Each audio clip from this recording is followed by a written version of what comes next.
All right, so I forgot to mention earlier, but all of you on your way in or on your way out can pick up one of these beautiful booklets by Unity. It's the one that Reverend Cassie Beasley mentioned in her video. And if you're watching from home, there's a way that you can download a PDF of it on your computer.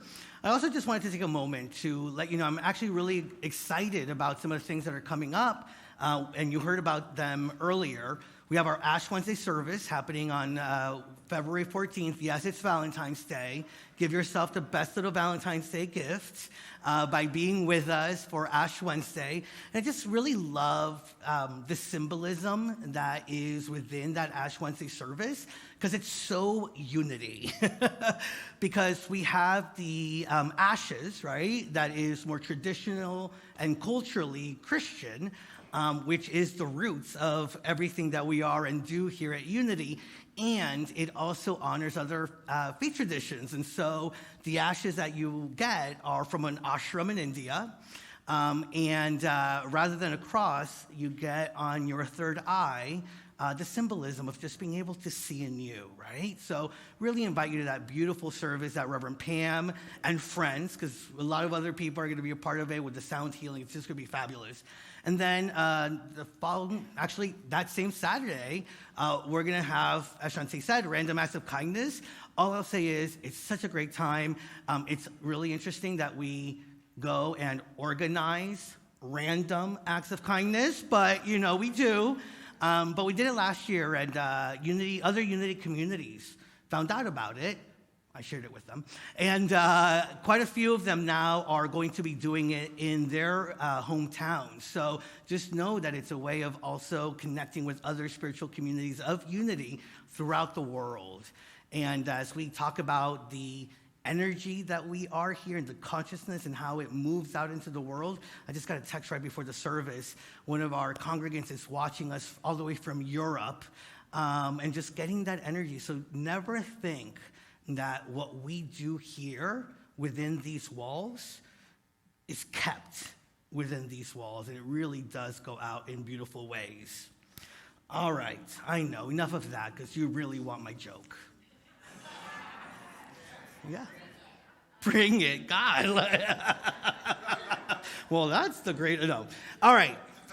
So there was a circus that was in town, and they were looking for really unique acts, to add to everything that they did. And so they were in this town, and all the townspeople, and somebody comes in for an interview. It's towards the end of the day, and quite honestly, they hadn't found that much to use. The interviewer was a little upset. There just didn't seem to be that much uniqueness in this town. So the last guy comes in and says, okay, well, what's your special talent? What makes you unique? And he says, I do bird imitations. And the interviewer just sighs and shakes his head. I guess that wraps it up. Like, listen, bird imitations are a dime a dozen, no thanks. And so with that, the gentleman just turns around and says, fine, and flies away.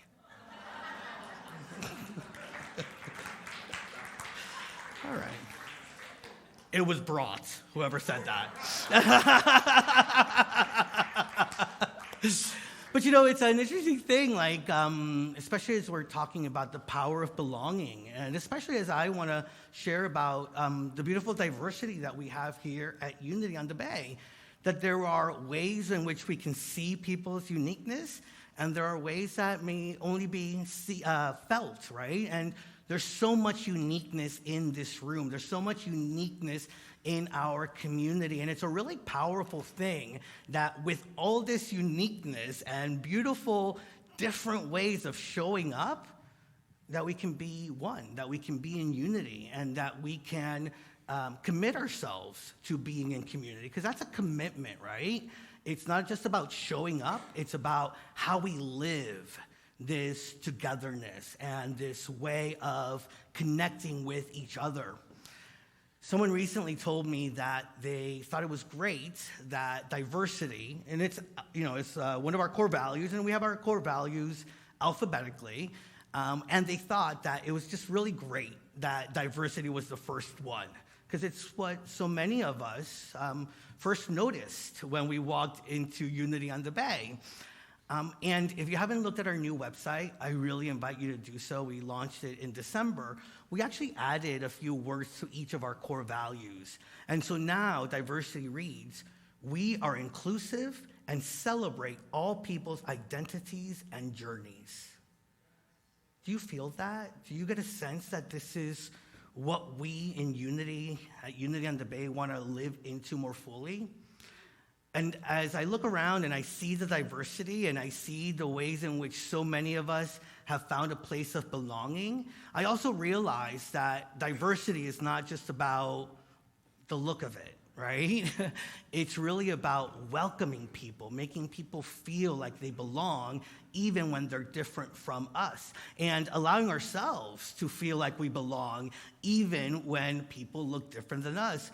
Bell Hooks, who is an author, theorist, social justice-minded African-American liberator, in her book, Belonging, A Culture of Place, talks about that moving from the place of just having the look of diversity to really experiencing it. And she says, what matters is that should difference enter the world of beloved community, it could find a place of welcome, a place to belong. And I really sit with that. How do we welcome that which may seem or feel different? And I'm not talking just about Unity on the Bay, but in our own lives, right? Like, how are we open to experiencing people's differences? And believe me, I know that sometimes those differences can be challenging, but being able to still stay centered and be aware of our oneness and our connection. And so it is about the diversity to look and see here. And I really invite you to look around the room right now and just see so many different ways of God expressing itself. Black, white, Hispanic, Asian, younger, older, gay, straight, all the letters that are in there, right? Like all the different beautiful ways that we express. And I mean, it's by no small thing that we found ourselves within this community. How many of us have always wanted to feel like they belonged? How many of us continue to look at how to feel into belonging? Because for so many of us, we've experienced not belonging. How many of us have felt ostracized by friends, family, different groups that we're a part of? I mean, if you think about it, by religion itself, a religion that sort of like ostracizes us and puts us to the side in many ways, telling us that because of original sin rather than original blessing, which is what we believe here at Unity, but because of original sin, unless we change or do something about it, we won't be able to move into heaven and what we would know heaven on earth here, right? And so even religion has sometimes ostracized us, and we've gone pretty as much as uncomfortable with it, we've also been at peace with some of that uncomfortability, right? And it's just like, well, that's just the way it is. And it becomes even some of our own patterns that all of a sudden when something is different from us, looks, feels, speaks differently from us, that we also ostracize it, or even parts of us. How many of us are still working on, without guilt or shame, accepting parts of who we are? Beautiful ways in which we are here to show up in our own uniqueness, and yet because of this idea of sameness or conformity, we've put it to the side. And that's an opportunity for us to also let every aspect of who we are say, I belong. I belong here. I belong in God. I belong in relationship with God. I belong in relationship with the different expressions of God that are in the world.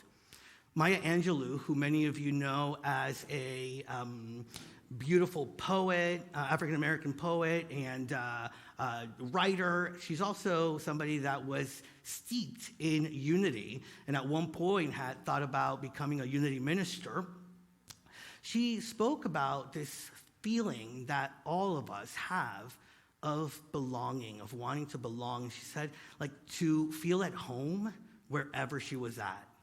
Doesn't that sound like just beautiful, to be able to feel at home no matter where we're at and who we're with?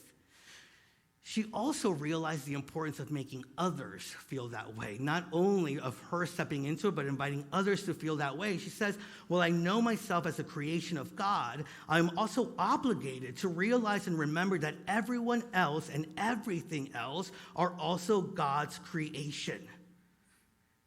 And so in that moment of recognizing, right, that in the experience of trusting and knowing our own divinity, part of that divinity invites us to recognize it in other people, that we are able to recognize that as we come together in our differences, in the unique ways that we show up, there may be things that show up that are challenging and difficult. Actually, that's part of the power of a diverse community, so that we can experience some of the things that need to be healed within us. And as those things come up, as the challenges or difficulties in speaking to other individuals that may be not like-minded, for example, about the different things that are going on in the world, can we still stay in the place of recognizing the Christ within me can not only see, but can in this very moment hold the Christ in you, the divinity that you have, and to be able then from that place create an energy that welcomes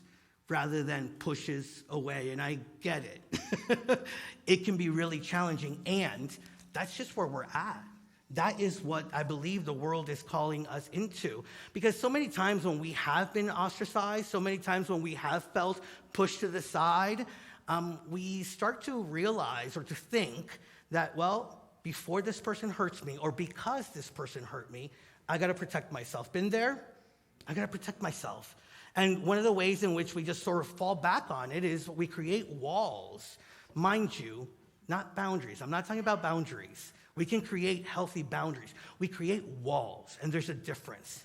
A boundary is like Jesus. I think of Jesus, where he invited everyone to be at his table.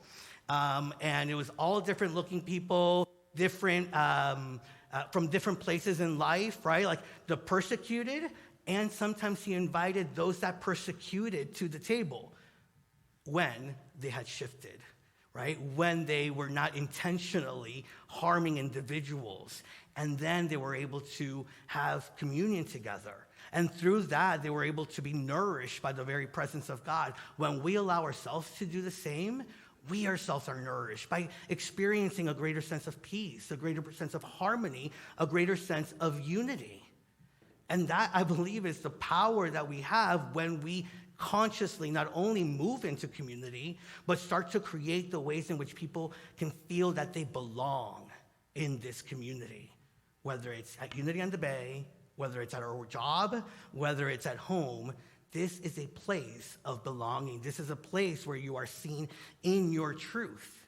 Now, I want you to take a moment and just look around the room again and look to the people that are near you and just share with them. If you're watching from home and there's nobody around you, look straight into my eyes on the camera and say, you and I are one, we belong.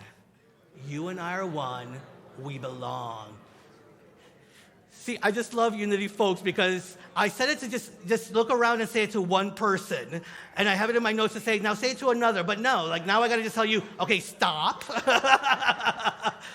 Now, how many of you, in all honesty, feel a little odd, a little uncomfortable with looking at somebody in the eye and saying, you and I belong together, right? Well, here's what I would say. It's okay to feel uncomfortable. It's okay to feel uncomfortable, and there are experiences, especially when we're doing the work of connecting with other people, that may feel uncomfortable, but also does it feel true? Do you get a sense of that truth? And all people that are in our experiences, all people that are in this room, and all people that are in our experiences, I believe they are there for a very beautiful, specific spiritual truth. And that is that we are always evolving, that we are always in this journey. And as we are able to welcome individuals to our experiences and be in the place of creating a sense of belonging, even when the things come up, it is for our greater healing. It is for our greater truth. Now, before we used to always say that Unity on the Bay was a place for like-minded individuals. I love that. And it's a journey, right? And what I've been sitting with is maybe we're not like-minded in all ways, but maybe it's more important to be like-hearted. Like-hearted, and there's a difference there. And I know it's part of my own work that I have to do, but there is a difference, and there is power in being like-hearted, open, welcoming, and then figuring out what that openness and welcoming is bringing up for us. Now, that is the power of community, that we have that experience. I think there's a couple of different reasons why community is so important. One is we can lean on each other when it gets hard. And two, it's a safer space for the things that have to come up, and us staying committed. Audre Lorde, who is another American writer, philosopher, civil rights activist, African-American civil rights activist, she said, without community, there is no liberation. Think about how our souls are liberated from this idea that we have to be separate, that we have to push away that which is not like us or the same. And the healing that takes place when we recognize that our freedom is interconnected with everybody else's freedom. You know, as we create a world that works for all, it's not just our individual consciousness that we work with, it's the collective consciousness. And so in community, we get to work with each other to liberate each other, to liberate ourselves into a different way of being. And it's moving from that me to that very powerful we. And I know that unity for a very long time, and in a lot of our spiritual practices, right, it's about the me, what's going on within me. How do I meditate on my own? How do I pray on my own? And it is to get that for me. It is to get that strength to then be able to move into the we, in the relationships. And our opportunity right here and right now is that we are being asked to move into a very complex way of unity, because we're really being invited to embrace a new higher order and more complexity of being profoundly unique and at the same time being in communion with each other and having a shared unity. And so it takes conscious work, but that conscious work brings about greater peace, greater harmony, and greater justice for all that we are involved with. Now, Psalm 133, verse 1, I've shared it with you before. I found it last year, and I think it should just be a Unity on the Bay motto. Maybe make a t-shirt out of it. But it says, how good and pleasant it is when God's people live together in unity. Think about what unity looks like to you. Not just disunity, but what does unity mean out in the world? Unity with your friends, your family, your colleagues at work. Unity with those that bring up all those issues and challenges for you. But think about that kind of world where unity is possible. So how do we create that sense of belonging that so many of us, yes, have found here at Unity, but also so many of us are looking to experience in deeper ways? I think the first thing that we're invited into is to just remember that we are not separate, that we are one, that there is no real separation between us. And so when we realize this, then all of a sudden we get to know and realize that if I harm somebody else, I'm harming myself. If I'm showing love to somebody else, I am loving myself. The things that we do externally are an expression of things that are going on within us. The things that we do internally are expressed out into the world. And so the more that we bring in, the more that we're going to be comfortable with owning all of who we are, of loving all of who we are, even when we make mistakes or when we're challenged, right? And when we recognize that not only is harm physical, but it's mental, it's emotional, and let's face it, it's energetic.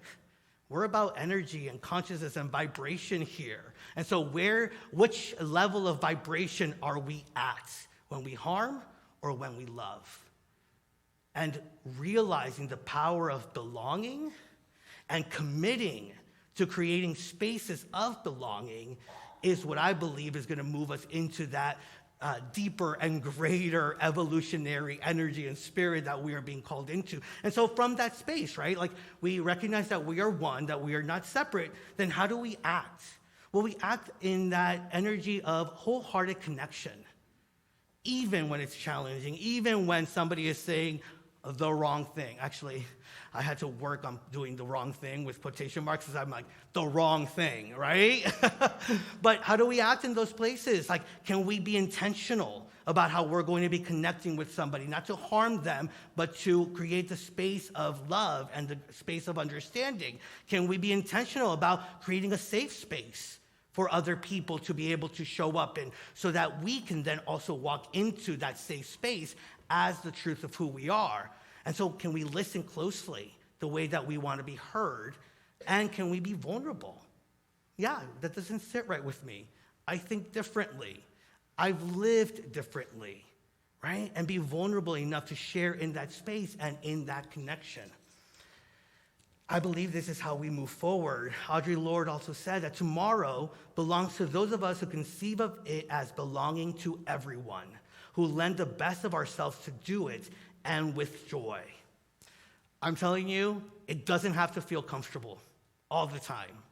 And you can still be in joy through the uncomfortability. I've experienced it. Have any of you experienced, oh, this is uncomfortable for me, but I get a deep sense of love. I get a deep sense of joy in this very moment. And the more I move through the uncomfortability, the more I'll be able to experience that. And so maybe let our joys be harnessed together, right? Like, think about how powerful and how much powerful we would be in that space. Like a candle lights any dark room, but having a lot more candles makes it so much brighter. And so I believe that we are already lighting up the world. We are already lighting up humanity, and now it's our work to make it brighter. Now is our work to lift all of it up so that everyone, ourselves included, can see where we once did not see. Bell Hooks. I dreamed about a culture of belonging. I still dream that dream. I contemplate what our lives would be like if we knew how to cultivate awareness, to live mindfully and peacefully, if we learned habits of being that would bring us closer together, that would help us build a beloved community. Unity in the Bay, we are mindful. We get to be intentional about creating more peace in our lives and in the world. We are intentional about creating the practices that will lead us into those habits of togetherness, whether that be meditation, whether that be prayer, whether that be fellowship after the service, whether that is sitting next to somebody and finding out the unique ways in which they're different from who we are. And that is how, especially when so many of us have known marginalized groups or have been marginalized groups, that is how we do the work of healing to bring us all together, so that the history of being marginalized isn't what leads us to a greater understanding, or the history of being marginalized, we don't keep that, but we allow that to now bring healing and moving us into a place of greater unity. This all reminds me of a poem by Rumi, and when I sit with this idea that we are separate, that we think that we are different from each other, and that should be the reason why we don't hang out with each other or are with each other, there's this Rumi poem that it reminded me of. He says, "One went to the door of the beloved and knocked. A voice asked, 'Who is there?' He answered, 'It is I.' And the voice said, 'There is no room here for me and thee.' And the door was shut." After a year of solitude and deprivation, this man returned to the door of the beloved, and he knocked. A voice from within asked, "Who is there?" The man said, "It is thou." And the door was opened for him. Our separation, our idea of separation, has closed way too many doors for ourselves and humanity. But the more that we remember that we are one and that we are mirrors of each other and that we all have a place of belonging, that is what opens up the greater doors. And that is how we can simultaneously open the doors to others and walk through the doors that have been opened for us. And so today I really hold in prayer and say a prayer for us, for humanity, for community, for a greater way of being out into the world. And I believe that we can do this together. Now, I'm going to borrow this from one of our friends, Reverend Martha Creek, and she does this often. I just want you to now look around to somebody in the room and say to them, "What I cannot do alone, we will do together. What I cannot do alone, we will do together." This is the power of belonging. This is the power of creating a safe space. This is the power of creating a community of belonging. And this is the power of unity itself. I love Unity on the Bay for what it is and how it shows up in the world, but I also love Unity on the Bay for who we are when we come together. Thank you, and namaste. Thank you so much for visiting our YouTube channel. We post new videos every week to keep you positive, present, and inspired to your divinity. Please click on the subscribe button below and also that notification bell. Remember to share this with your friends and your family, those that you know will be inspired just like you have been. And always remember that we love you, that we bless you, that we behold the Christ in you, and we see you doing great things. Thanks and take care.